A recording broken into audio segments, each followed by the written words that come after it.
It's weird because normally I have like something like, okay, go, or like whatever. We're just going to start. All right. So welcome to the TCC Connection podcast for a concert connection episode. That's what we're calling it now because it's more than one episode. So it's going to be a series that highlights local bands, Tulsa bands like the Spotless Mind, who we have here today. So I'm Sam. I'm not part of the band, but I'm just a fan. And you want to introduce yourselves? I could introduce you, but... Bryton Hill. Jake. Trenton. They're the Spotless Mind.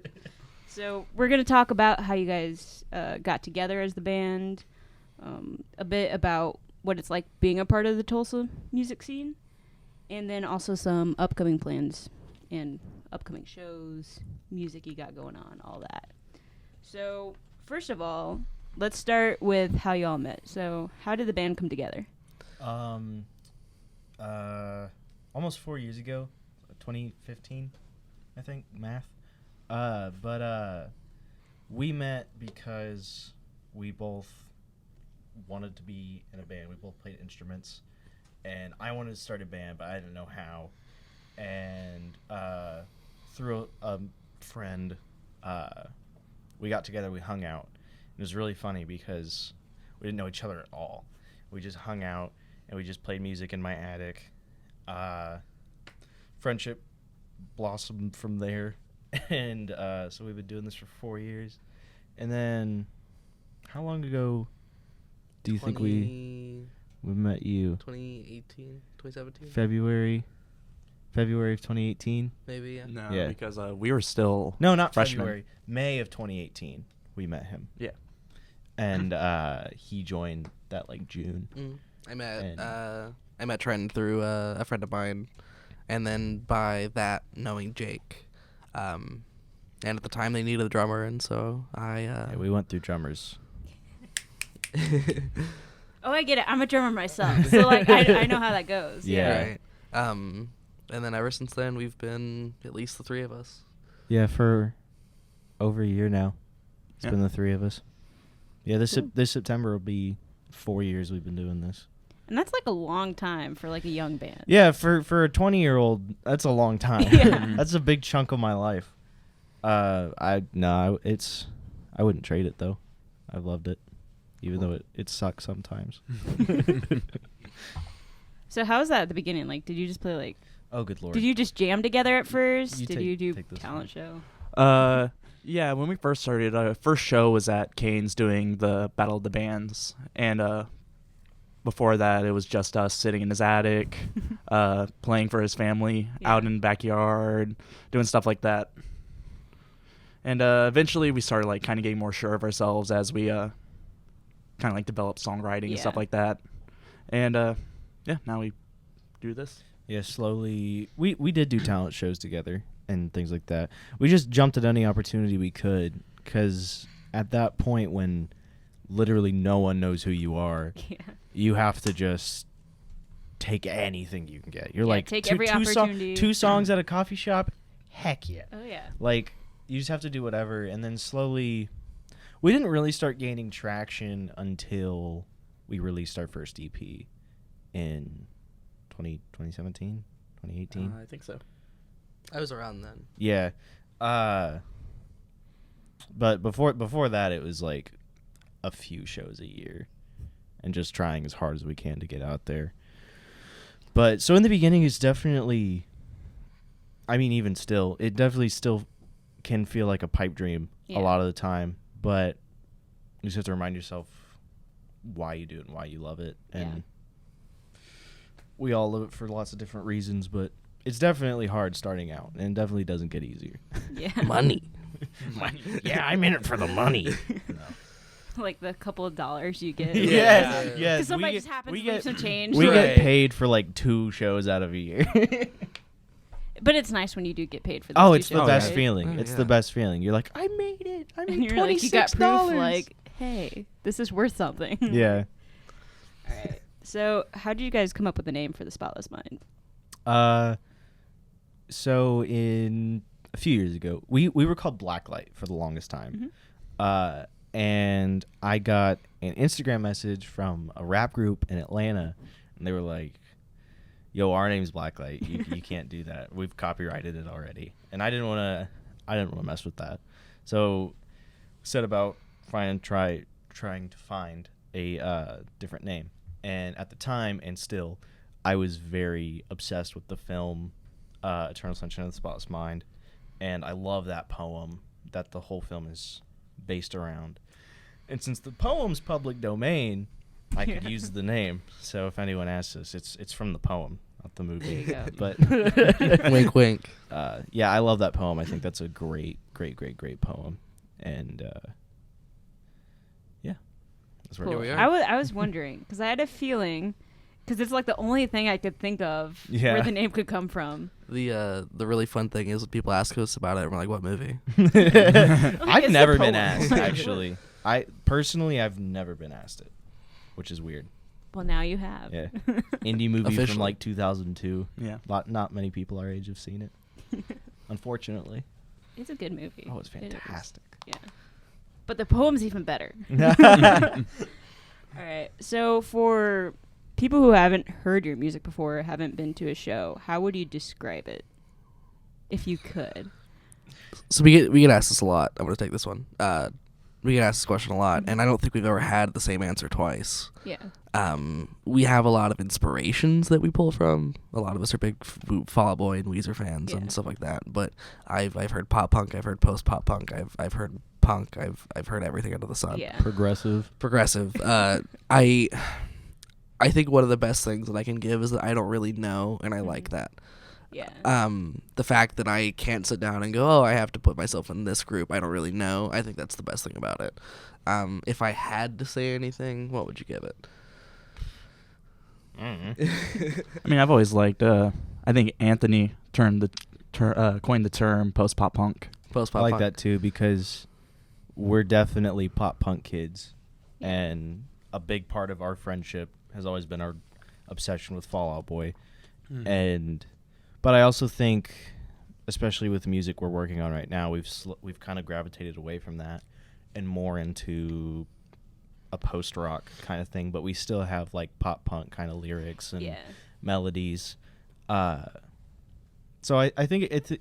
One time someone asked me to describe it, and I was like, it's like pop punk, but not quite as obnoxious. I don't think. It's really hard It's a to little bit calmer. Yeah, it's really hard to describe your own music. I think every band has a hard time with that. Yeah. Just because you just write music. Yeah. I don't think to myself I'm going to write a pop punk song. Yeah, right that's now. why I feel like the genre labels, they always come like after the fact. Like after you let out music, they're like, oh, it's this. And you're Right. like, oh, Yeah. okay. I guess I'm Sure. that. If that's what you think. All right. Cool. So you mentioned Weezer and Fall Out Boy are major inspirations. Mm-hmm. Any other big ones that you guys find yourself going back to? Those are the three that or the two, math, that the three of us all really love. Like we really love those bands. And then I think we each have other bands or artists that influence us. I grew up with listening to a lot of my parents were obsessed with Justin Timberlake. So like Justin Timberlake's a big influence on me. Bands like Muse, Red Hot Chili Peppers, and then I'm sure they got their own. Yeah, and a lot of my biggest inspirations for the music that I write specifically is like Third Eye Blind, and also Muse, like Jacob said, and grew up listening to a lot of classic rock, stuff like that, and I think some of that's worked its way into my writing. What about you, Bryton? Who inspires you? I listen to a lot of stuff, and so my music is changing a lot. Yeah. I listen to a lot of currently emo revival stuff, and so I try and put a lot of my kind of technique into what that would be. Stuff like Remo and Retirement Party and stuff like that. In terms of staples, again, it's a lot of Fall Out Boy and Weezer and maybe Panic and stuff like that. Just older styles of kind of early emo rock and whatnot. Yeah, because I find as a musician, there's a lot of music that you'll listen to, and then there's also some music that you play. Because it's sometimes it's different. There's a lot of similarities, but I know personally, what I like to play drums on isn't what I love to listen to all the time. Oh, I see what Right. you mean. But then it's fun because then you can throw a little different genre in there, and that somebody's like, "Oh, that's a funky beat." I'm like, "Haha, it's a disco beat." Sure. It works. Yeah. So, all right. So, you two will be attending TCC this fall, right? Mhm. See. Okay. So, do you have an idea of like what you're going to be going into? In terms of like majors and stuff. Yeah. Or like the. I know not everybody has a major, but like just kind of what kind of classes you're. Okay, I didn't know if you meant like, do you know what you're getting into? Because TCC something. As of now, I am looking at 2 fields. I've had a lot of experience in different things, but they never really turned out to be something I enjoyed. I'm probably going to end up doing a business major, and I'm looking at a lot of multimedia classes. Specifically, I want to learn how to produce music. And so I've been looking at the radio team and looking at a lot of the multimedia courses. I got some people I can I hook was you gonna up say with. if there's anyone to talk to, it's probably you. That's about it. Okay. For me, I'm a huge like film buff. Mhm. Like I love movies. That they can attest that I don't shut up about movies. He ever. doesn't at all. You named a band It's on a poem that a movie was based off of. Yeah, but so I'm going into, I think it's liberal arts in film or something like Mhm. that. But I figured if I'm going to get a degree, I might as well do it in something I love and I'm going to enjoy and want to go to. So yeah. Okay, cool. I will tell you, you two will love Southeast Campus because Right. that's like where all those classes Yeah. are. The majority of them. I'm excited. But yeah, no, I'll hook you up with some of the teachers and Okay. classes. It'll be Yeah. cool. Also, check out our podcast. We have recording studio techniques episodes, so which Shout out TCC Connection. will come out this week. Some point. I still have to post it. It will be this week. Okay, cool. And so you aren't going to TCC this year? No, I'm actually a student at TU. Yeah. Okay, so but it's still college. There's still a lot of different yeah. things. So like, do you have some classes that you're taking? I go. My major is Bachelor's in Music Composition. There you So go. I take like music history classes, Yeah. year training, music theory, all that fun stuff. Choir, ensembles. all the more like logistics behind it, how to create the compositions and all Mhm. that. All right. So I will say, and kind of talked with the Odyssey and Horseman about this, but I guess, do you find having some of these classes be the more specific ones in music or some of the more general ones like multimedia or film, do you find they kind of help, at least with the creativity side of making music? I definitely think so. I didn't before I got into college, but after taking ear training, that's completely changed how I listen to music. I can now hear intervals when people play them. I can name them and everything. And I think that would be the most important thing for a young musician to learn how to do is ear training. While theory is important, I think hearing the music and understanding what you're hearing is a lot more important. Learning how to absorb the music. Yeah. Yeah, definitely. Because we were in choir together in high school and a bunch of different music classes, and I think being in those classes and learning more about how song structure works beyond just this is a verse, this is a chorus, within vocal parts and music parts, I think that opened my eyes a lot musically, and definitely is very important for both of us as writers and musicians and singers, especially. Yeah, and I found, especially now in college, having a dedicated vocal teacher, that's helped my singing so much. You're like, hey, I know we got homework, but can you listen to this real quick? And, maybe get a little advice on something you're working on. Oh, yeah. All right. Okay, cool. So, as you all mentioned before, you've been at Battle of Bands, which is hosted by OK Food Bank. Mm-hmm. Twice now. How was that for you guys? Twice. So you've had experience before, but how is it performing in Canes with the other bands, seeing how it changes?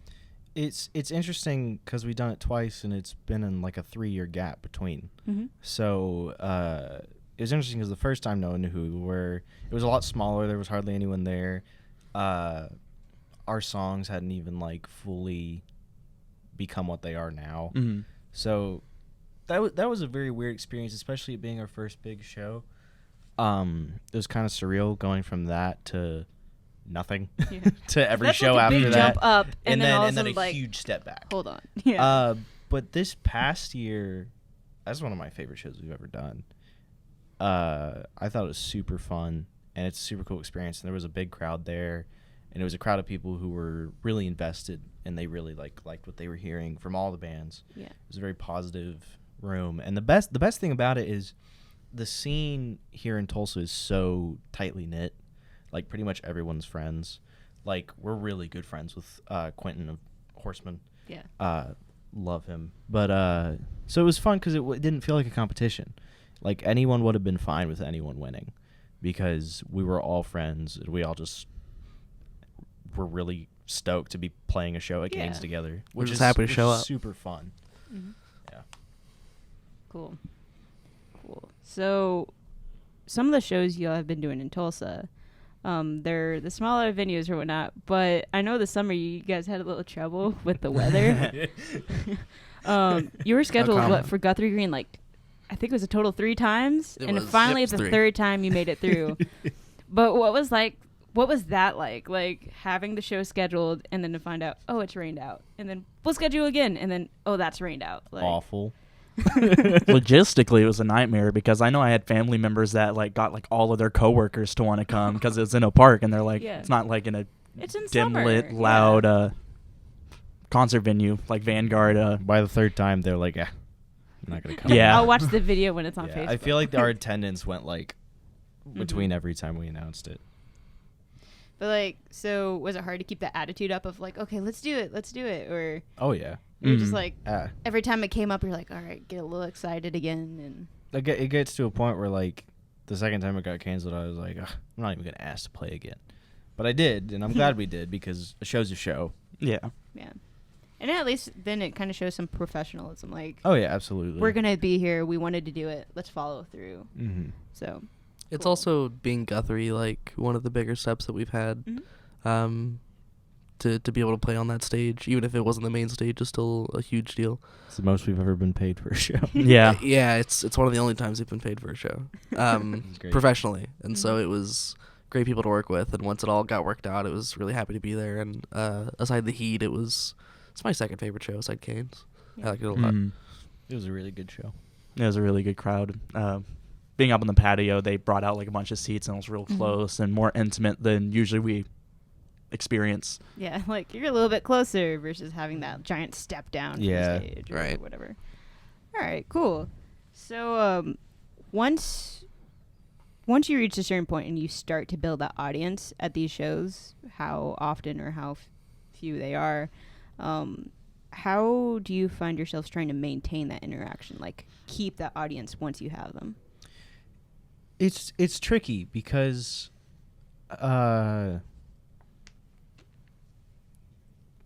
when it's this when you're this small, it's hard for those people to just be fans. Like I find myself becoming friends with them, and sometimes that's a good thing, sometimes that's not a good thing. But it's definitely, it's hard to keep people coming back once they've seen you 4 times, because then it's like, oh, I've seen them 4 times, I'm not gonna see them again. I think that's the most difficult part, is just keeping the same people coming back. And I think the biggest trick to that is playing less often. I think we are at a point where we can start saying no to shows, and that might be for the best. I was actually thinking about this yesterday, because we do like 2 shows a month usually. And attendance just slowly goes down because people see you too many times and then they don't want to see you anymore. So I think the hardest thing is maintaining a good distance between shows and a good level of interest. And I mean, we haven't figured it out. I don't have an answer, but it's definitely difficult. It's kind of a vicious cycle when you have people that are there for your new music, and then you go, okay, well, I've just heard their set list. What do we do now? They're playing another show in a month. They're going to play the same thing. Yeah. So you're either good friends with them and they come because you're friends, or they want to wait for new music. And so then you go, okay, we have to put out new stuff, but there's a track line to that. It's not necessarily just like, oh, we're going to make new music and put it out. You have to put it through promoters and, on Discogs and do all this and wait 3 months. And it's a really, from what I'm understanding, a really delicate process. It's not easy to get new people and then have them invest over a long time, because there's a lot that goes into that. So it's just doing what you can, really. I still think that we're growing. I think that we're really just starting to go somewhere. It's kind of frustrating sometimes because we've been at it for 4 years, and you see a band like The Odyssey or My Heart and Liver, who are great bands that we all three of us love. Yeah, in good faith, and they've been around like half as long, and they're like twice as big, and you're like, dang it, why am I not that big? So it can get discouraging, but it's just how things work. It's just timing and a lot of luck and placement and getting placed on a good show, getting your music playlisted and more promoted and out there. Yeah. And but yeah, I agree with him that we're really like just starting to really grow. We're getting more and more active followers. Because it's funny, you'll be like, oh, I have 2,000 followers, but you only get like 25 likes on a post. Yeah. Like the interaction doesn't quite match up. Yeah, so we're definitely getting more active followers on social media and in person, but we are definitely still just starting to grow. Cool. So I know you're like, oh, we don't always need to let out new music, but are you working on stuff at least? I don't need like dates or names or anything. Always. But Yeah, we're always recording stuff. We have like so many demos and songs. We hang out like every week, like every few days, and we'll put down like 2 demos. We are announcing something kind of soon. We're just waiting on a few things to fall into place. Yeah, finalize some stuff. Yeah, finalize some mixing and stuff. But we are announcing a release pretty soon, probably sometime this month. But yeah, I always have a master plan. I have like a note in my phone called Spotless Mind schedule, and it's just what we're doing every month for like the next 3 years. Like it goes into like 2022. Of, like, I have like everything completely planned out, and that plan always changes. That plan changes like every week, but I think it's important to have a good plan. Oh yeah, definitely. And because I think a fault of a lot of bands is it's just like we'll just put this out. We'll just play this show. I think a very important part of getting yourself out there and making it, whatever that means, is having a good plan and having a set plan. Having a vision. Exactly. Yeah. I think that's extremely important for any dream or line of work, not just music, but yeah, we're definitely working on stuff. Okay, cool. In short, yeah. I was like, I wasn't gonna put it on the spot. To come but back like, to that. Yeah. All right, so let's talk about some future plans. So, we're to that point where you do have a couple shows lined up.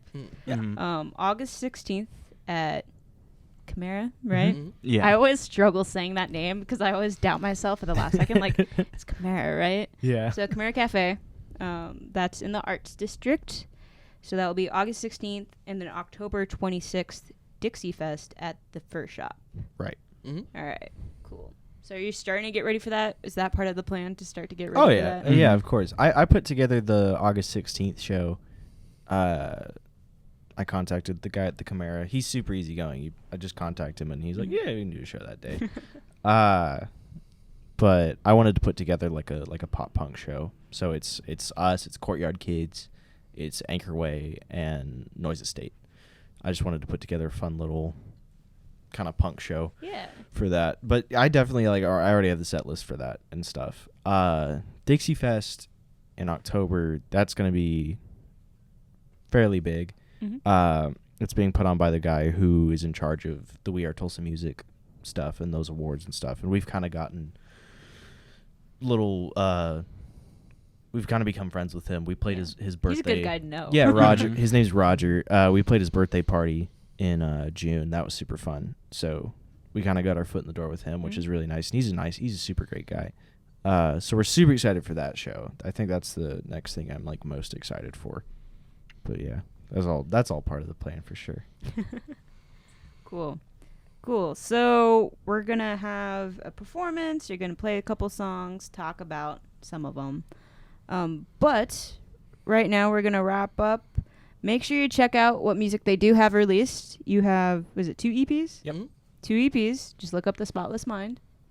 And also check you out on social media, right? So Instagram is spotless_minds_band.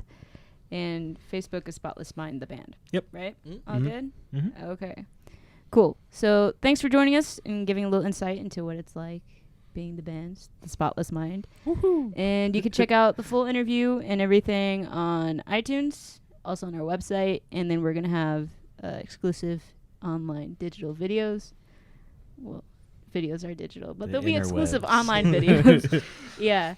And check out the YouTube channel for that. So thanks for coming, guys. Absolutely. Thank you. Thanks for having us.